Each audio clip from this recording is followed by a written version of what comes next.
cuma belum ketemu saja jodohnya. Semoga yang belum dipertemukan dengan yang terbaik. Yang terbaik indallah, menurut Allah. Karena kadang yang terbaik menurut kita bukan yang terbaik menurut Allah. Betul? Ya. Tapi jangan khawatir, ibu-ibu maupun bapak-bapak, terkadang Allah itu mempertemukan kita dengan orang yang salah terlebih dahulu, untuk kemudian kita bertemu dengan orang yang lebih baik. Pasti ada hikmah meskipun dibalik musibah. Ya, contoh, beberapa tahun yang lalu kita ada di fase pandemi COVID Corona, itu musibah. Tapi ada hikmahnya, salah satunya kemudian kita mengenal ngaji online, kuliah online, bahkan mungkin kerja juga ada yang pakai online. Itu salah satu hikmahnya. Jadi jangan berkecil hati, tetap husnudon oleh Gusti Allah, pasti ada hikmah di balik semua. Dengan siapapun Anda bertemu, dengan siapapun Anda berelasi, apapun itu, saya meyakini Allah memberikan hikmah. Hikmahnya apa? Agar kita menjadi orang lebih baik. Entah karena didolimi dengan orang yang sebelumnya, baik itu urusan kerjaan, urusan pertemanan maupun urusan percintaan, bahkan urusan rumah tangga. Tapi ini nanti hikmahnya agar kita belajar dalam kehidupan dari pengalaman-pengalaman tersebut untuk menjadi orang lebih baik, lebih baik, lebih baik, lebih baik. Amin Allahumma. Oke, berbicara tentang keluarga sakinah, ada ayatnya. A'udzubillahi minasyaitonirrajim. Bismillahirrahmanirrahim. Dalam surah Ar-Rum ayat 21. Bismillahirrahmanirrahim. Wa min ayatihi an khalaqalakum min anfusikum azwajal litaskunu ilaiha wa ja'ala bainakum mawaddatan wa rahmah. Anna fi dzalika al-ayati liqaumin yatafakkarun. Al-ayat subhanallahul azim. Yang kurang lebih artinya, dan di antara tanda-tanda kekuasaan atau keagungannya adalah bahwa Dia Allah menciptakan dari diri kalian pasangan-pasangan agar kalian cenderung dan merasa tenang terhadap mereka, dan Dia menjadikan di antara kalian cinta kasih dan sayang. Sesungguhnya pada yang demikian itu benar-benar dapat tanda-tanda bagi orang-orang yang mau berpikir. Fokusnya Bapak Ibu adalah lintas kuno. Apa tadi? Agar mendapatkan ketentraman, ketenangan, kebahagiaan. Maka sakinah artinya adalah tenang, bahagia, tentram, ya, mawaddah penuh rasa cinta, warohmah penuh dengan kasih. Pun tujuan pernikahan ini tidak lain tidak bukan sakinah, mawaddah, warohmah, atau orang sering menyebutnya samaraba atau samawa. Oh, ya. Akan tetapi tidak semudah membalikan telapak tangan Bapak Ibu. Kenapa? Dalam ayat sebelumnya lita'arofu ada. Di ayat ini dijelaskan lintas kuno. Jadi kita harus saling mengenal. Betul? Sebentar. Tidak semua orang itu mendapatkan jodohnya dengan cara yang sama. Contoh nih, gak usah jauh-jauh, saya mencontohkan saya dan istri saya mau. Kebetulan saya dan istri itu menikah tanpa pacaran. Kalau dereng kenal sama sekali, nomor telepon juga belum punya, sosial media juga belum follow-followan. Jadi pertama kali kulo datang uji nyali, Pak.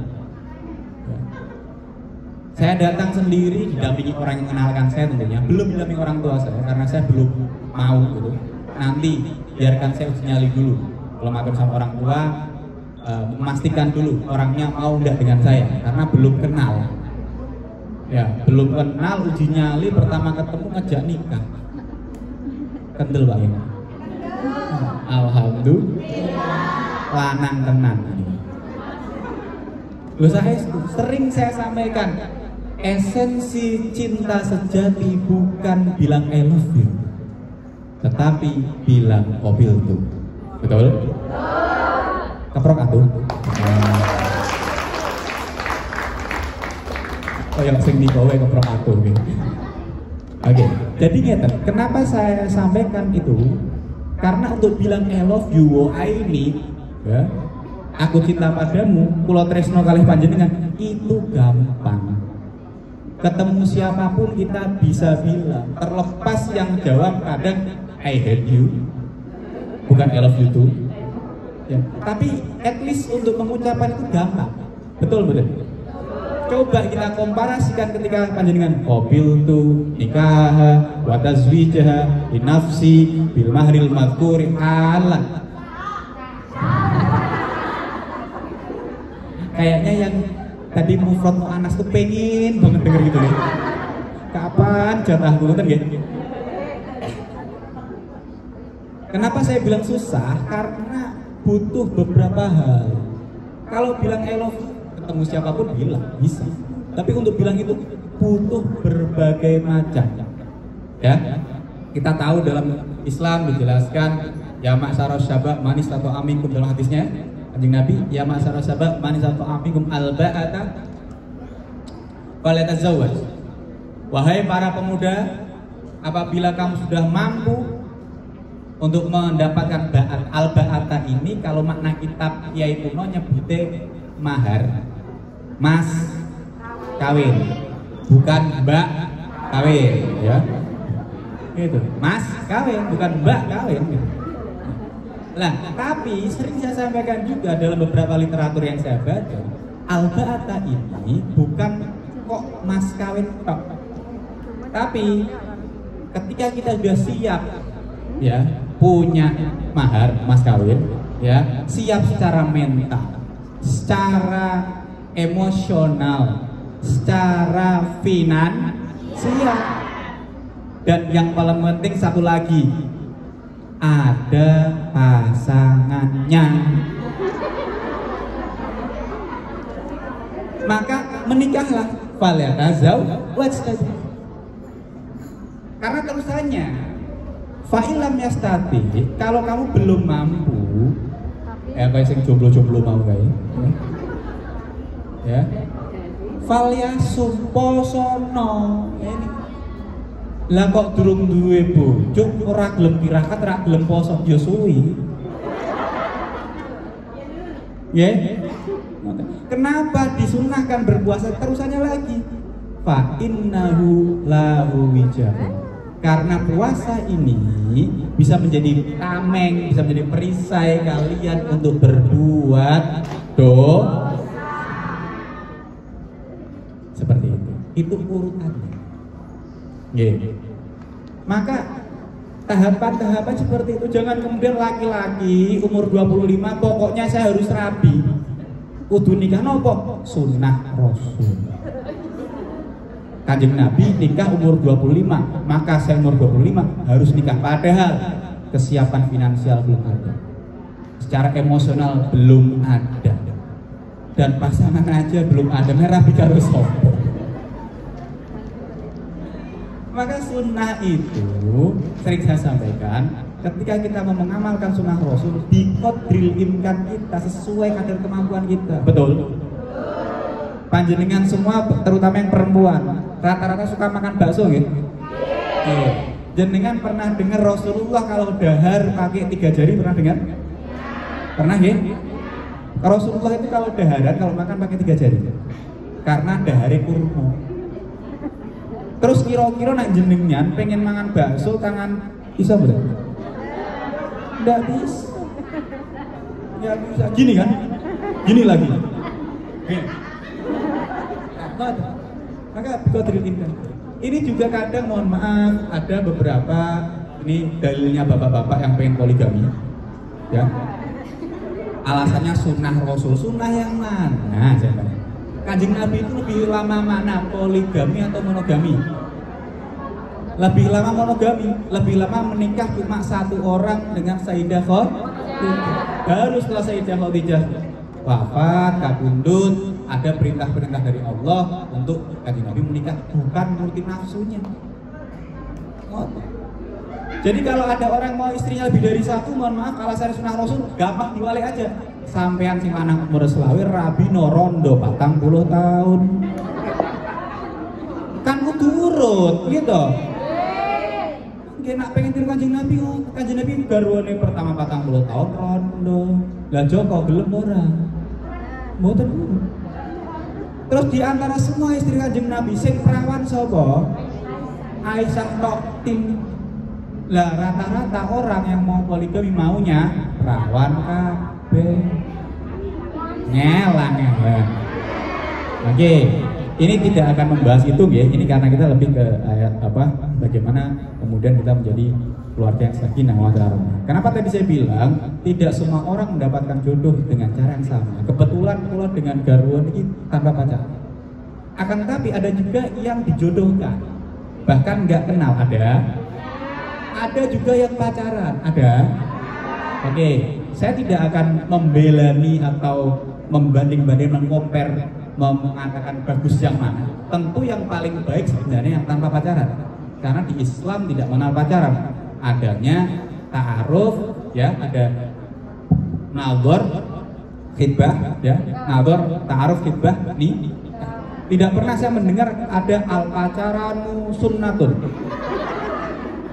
mubahun, tidak ada, apalagi wajib pun tidak ada. Ya. Maka kalau ada yang bilang pacaran Islami, dia pusi saya. Pacaran syar'i, tidak ada itu. Kalau kemudian syar'i dan Islami itu merubah hukum, ya udah buka aja prostitusi Islami, lokalisasi syar'i, gitu. Karaoke religi gitu ya sekalian. Tidak akan berubah. Oke. Tapi gini, non sewu, karena kan ada juga ayat tentang pernikahan yang ada ta'aruf, li ta'aruf, agar saling mengenal. Akan tetapi orang yang pacaran ini lebih kenal pasangannya, dalam tanda kutip yang tidak sampai mesum ya, sekedar kenal gitu. At least orang yang pacaran ini lebih mudah nanti ketika jalur dia sudah di pernikahan untuk harusnya lebih mudah dalam berumah tangga karena sudah kenal duluan.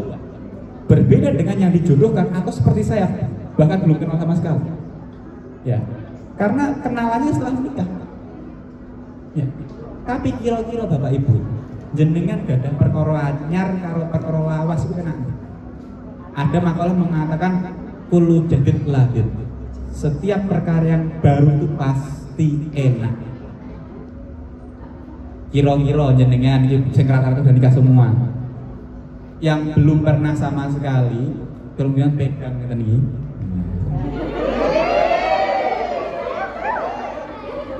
Pas pertama yang belum kenal misalnya, terus kemudian berakdu nikah salaman kan kok masya Allah rasane, nah, gitu. Nostalgia semua mereka ya. Bandingkan dengan yang sudah pernah pacaran, nggak ada sensasinya lah, biasa. Ya, perwajah biasa, lah ya. Nah, maka harusnya terlepas dengan 3 contoh tadi baik yang sudah pernah pacaran, yang meskipun itu secara agama tidak dibenarkan ya, ataupun yang dijodohkan, ataupun yang apapun, poinnya adalah saling mengenal karakter pasangan masing-masing agar menjadi tadi sakinah, mawaddah, warahmah, bahagia, penuh cinta dan kasih sayang. Tapi ngeten Bapak Ibu, ya. Pernikahan itu adalah ibadah sepanjang hayat. Tapi tidak semua orang bisa mendapatkan apa istilahnya hubungan pernikahan itu yang selayaknya misalkan kados kula bareng terus. Ya. Ada juga yang kados jenengan berpisah ya, berjarak ruang dan waktu. LDM, long distance marriage. Iya, long distance marriage, pernikahan jarak jauh. Atau mungkin di daerah di Indonesia juga banyak yang kerja cuma bisa ketemu istrinya pulang dari kerja luar kota tiap weekend, Sabtu, Ahad. Ada yang seperti ini. Ya. Ada juga seperti ini. Yang penting poin yang perlu saya tekankan adalah karena pernikahan itu adalah mitsaqun ghalidh, sebuah perjanjian agung yang mana ketika kita bilang tadi qabil tu nikah ila akhir tadi tak waca lengkap akhirnya sing ngono sah ngono maneh. Ya. Ini sebuah akad suci yang melibatkan nama Allah Subhanahu wa Ta'ala. Yang jenengan di situ punya kewajiban. Yang laki-laki terutama wajib diberikan nafkah. Nafkah itu ada nafkah batin, ada nafkah lahir. Dohiran batinan harusnya, cuma sudah mengindonesia menjadi lahir batin. Nafkah batin, ya kasus jenengan ya, yang sudah pernah itu nggih. Ya meskipun yo rotok ngempet nah nih gini. Apalagi yang istrinya di Indonesia atau suaminya di Indonesia sembuh bicaranya nih, ya karena yang sudah pernah dan yang belum pernah tentunya berbeda ya kaitan itu, karena itu juga kebutuhan kita sebagai makhluk hidup, sebagai manusia ya. Cuma bagaimana ngempet lah niku pinter-pinter jenengan. Terus kemudian kebutuhan apa tadi, nafkah yang dohirnya. Seorang laki-laki ini berkewajiban mencukupi istrinya sandang, pangan, papan. Ya. Ini urutan yang benar. Ya. Cuman kadang ada beberapa kasus yang atau beberapa kondisi yang memaksa, yang menjadikan justru mohon maaf dengan segala hormat yang bekerja justru perempuannya. Laki-lakinya tidak bekerja. Ini bisa terjadi mungkin karena PHK atau mungkin karena ya non sewu nih kasus panjenengan yang tadi saya bilang wanita-wanita hebat yang berkorban demi keluarga. Dalam hal ini meninggalkan anak, meninggalkan pasangan, meninggalkan orang tua. Ya. Dalam rangka apa? Agar keluarganya tetap bisa kecukupan semua. Ada seperti itu. Ya. Nah, seharusnya ini kalau kita bicara mohon maaf bicara kaitan hukum fikih ya, laki-lakinya tetap wajib memberikan nafkah, tidak gugur. Tapi ketika kemudian istri ini diizinkan suaminya dengan kondisi tertentu yang kemudian istrinya kados jenengan niki, maka seyogianya lelakinya ini pun juga tidak berpangku tangan saja. Yang penting aku tiap bulan transferan. Ada. Tapi ndak amanah. Anaknya ora dopeni, malah ngopeni.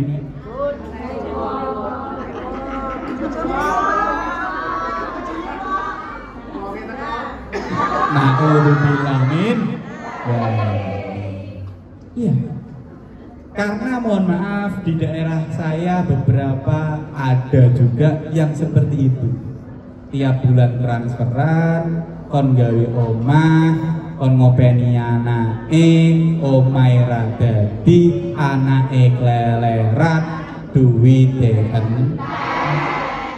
Naudzubillah min ada. Ya.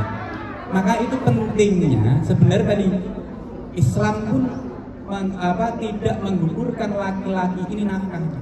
Maka laki-laki ini meskipun mungkin gajinya lebih sedikit daripada perempuannya yang kerja di sini, tetap berkewajiban. Iki lo bune, iki lo makne, nyebutin apa yang beb? Cinta wase, sayang, cinta apa? Ya. Ini lo nafkai nyebutin apa pipi, papi, pakne, ya. Ini saya bicara secara syariat ya, secara hukum fikih ya. Harusnya suami tetap berkewajiban untuk memberikan nafkah. Harusnya. Tapi dengan kondisi-kondisi tertentu tadi, misalkan kesepakatan, buat mas jenengan ngopeni anaknya, kebutuhan anak cukupi, buat jenengan iki ono omah, awake dhewe omah, jenengan mandori wae. Nek lanangi pinter. Ngomong, oke, rak bobo, aku tak neng omah, apa? Tapi aku jaluk gaji. Dikira seperti itu. masa aku ngopeni anak iki anggap aku kerja, maka saya bisa mendapatkan bayaran yang kamu bayar dan ini saya serahkan kembali ke kamu agar nafkah saya tetap bisa menafkahi kamu. Terlepas kamu terima, kamu kembalikan ke saya atau ini intinya biar saya tidak dosa memberikan nafkah ke kamu. Atau tadi mas gamel omah, oke, aku tak jadi mandore atau aku tak ditukangi ben tetap bisa dikira seperti itu. Kalau laki-laki nyapin tanggung nek mau kondo tok yo ngertos mau kondo modal titik-titik doang. Konten nah untuk bilamin seperti itu. Nah terus kemudian tadi kewajiban sandang pangan papan. Mohon maaf ini saya bicara, mohon maaf kalau banyak benarnya ya. Oh, oke. Nah, Pak sandang pangan papan di Hongkong musimnya berapa? 4. Bejo Pak sampean urip ning Indonesia Pak. Bojone ning Indonesia bejo Pak. Mergo Islam niku memerintahkan laki-laki suami ini wajib memberikan baju untuk istrinya tiap pergantian musim. Indonesia mung loro, selamat sampean. Coba uripe ning Hongkong, Pak. Jare bojone sing wajib kan loro. Saben dina paketan teko. Bagian bayar. Nah, nyenengke, Bu. Lho, saestu niki nek mboten percaya dos tanggal garwa kula ki apa? Lemari kula iki. Lemari pakaian, ya. Nggih. Kula paling mau 20%. Jenengan persani lah kula ngaji teng butik lambine iku-iku wae, sarunge yo iku wae ngoten nggih. Nggih. Tapi garwa kula ngoten mature, Mas, mboten gadah rasukan. Ya Allah, la ilaha illallah. Iku sakmene akeh iki opo? Niki contoh, nggih.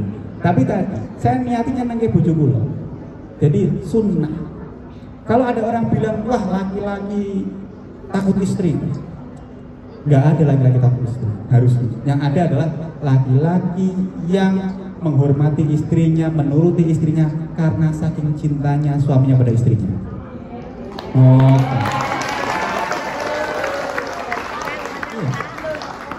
Sehebat apapun kita di luar rumah, ya.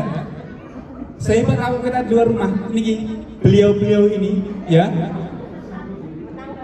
Segagah apapun, punya jabatan segede apapun, masuk rumah yang punya aturan siapa, Pak? Mau melawan ras tertua di dunia yang sen kanan belok kiri prei ra dijatah Pak seminggu repot kami ya itu. Terus kemudian yang kedua apa? Sandang pangan. Makan ini juga wajib tapi dikutil balannya sesuai makanan pokok daerah tersebut dan standarnya. Bukan kok kudu saben dino mangan high class tidak. Ewo dino wis dikek mangan bojone sing kurang riman itu bojone sing kebak. Tapi enak mangan sego tok ya lanange lebak. Wis umume wong. Ngoten nggih? Ya, terus yang ketiga, sandang pangan apa? Rumah ini ya selayaknya kalau panas tidak kepanasan, hujan tidak kehujanan, standarnya bisa disesuaikan masing. Ini kalau istrinya sah. Ada yang punya keinginan istrinya lebih dari satu?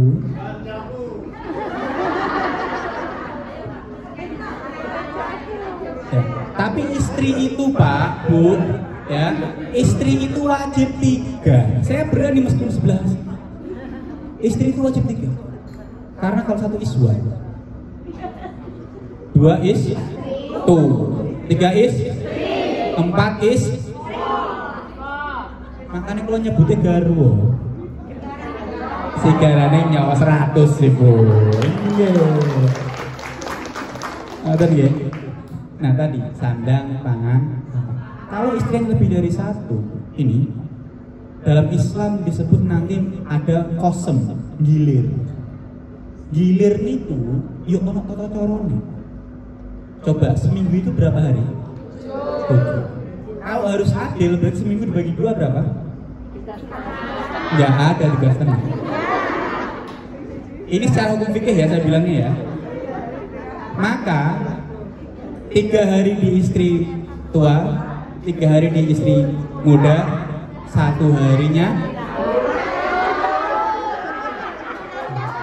Siapa bilang 1 harinya jajan tadi? Enggak, 1 harinya off.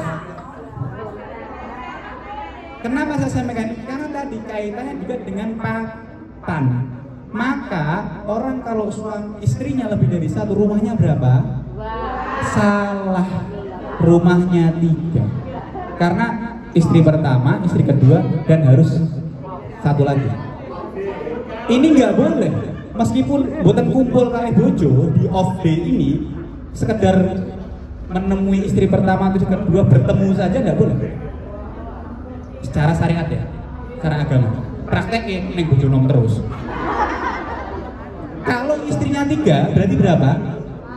Rumahnya 2 hari, 2 hari, 2 hari. Prei, omai berarti. Nek bojo nih papa. Coba. Berapa hari berarti? 1, 1, 1, 1. Prei ini telok. Omai piro? Lung kere ngomeh bojone akeh kemaki temen. Bener betul? Wes. Lah wong mangan dikirimi bojone ning Hongkong.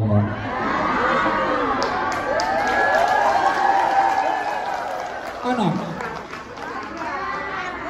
Insyaallah teman-teman nggih.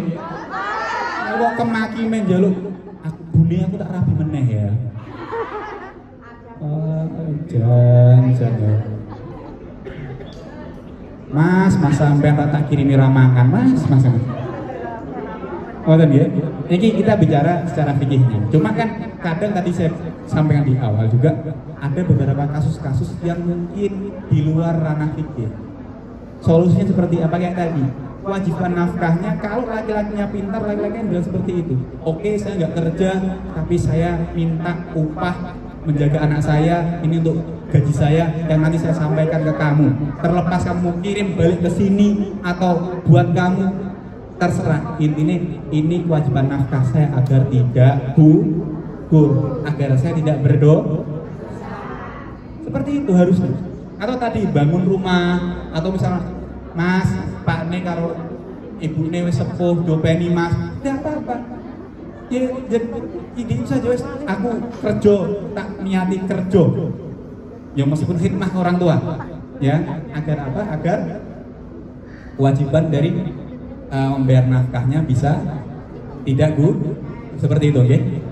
Nah terus kemudian tentunya realita di sini tidak bisa disamakan. Tadi saya menyampaikan itu. Proses menemukan jodohnya juga tidak sama. Terus kemudian frekuensi bertemu jenengan dengan pasangan juga tidak bisa sama. Maka tidak bisa digebiah uyah.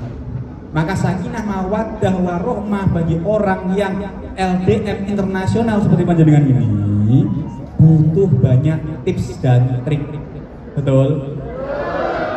Maka manfaatkan semaksimal mungkin quality time. Waktu yang berkuah, misalkan sehari sekali, teknologinya sudah ada ini, video call. Silahkan mau seminggu berapa kali, mau setiap hari berapa jam, frekuensinya silahkan Anda atur sendiri. Karena yang ngertos ya jenengan dia mbak. Intinya tetap selalu berkomunikasi. Terus ngeten nuwun sewu, terlepas dari beberapa contoh tadi, ya jenengan semua tetap nopo kedah husnudzon